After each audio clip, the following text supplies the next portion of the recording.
Hello guys, അപ്പോൾ എല്ലാവർക്കും ടിപ്സിലേക്ക് സ്വാഗതം. അപ്പോൾ ഇന്ന് നമ്മൾ രാവിലെ പുട്ടും പരിപ്പുവടയാണ് ഉണ്ടാക്കിയത്. അപ്പോൾ രാവിലെ നല്ല ദാഹമായിരുന്നു, അതുകൊണ്ട് നമ്മളൊരു ചെറിയൊരു ലൈം ജ്യൂസും കൂടി ഉണ്ടാക്കി കുടിച്ചു.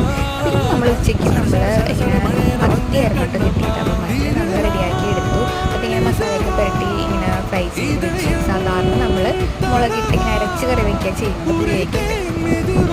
പിന്നെ ഇന്ന് നമ്മൾ സ്പെഷ്യലായിട്ട് ഇതേപോലെ ഇങ്ങനെ ഉള്ളിയും കടുവൊക്കെ പൊട്ടിച്ച് കുറച്ച് കറിയൊക്കെ ഉണ്ടാക്കാമെന്ന് വിചാരിച്ചു. അപ്പോൾ നല്ല ടേസ്റ്റ് ഉണ്ടായിരുന്നു. അത് കറിയൊക്കെ ഉണ്ടാക്കാൻ ഞാൻ പ്രത്യേകിച്ച് കുറച്ച് മാങ്ങ പറ്റിയിട്ടുണ്ടായിരുന്നു. ജസ്റ്റ് ഉണ്ടായിരിക്കുകയാണ്. ഞാൻ വഴുതനേൻ്റെ ഇടയിൽ അപ്പം കുറച്ച് കഴിച്ചുകൊണ്ടിരുന്നേച്ചു.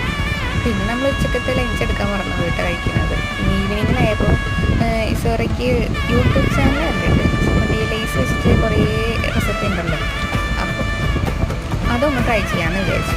അത് ട്രൈ ചെയ്ത് നോക്കി. ഫ്ലോപ്പായില്ല, ഓക്കെ ആയിരുന്നു.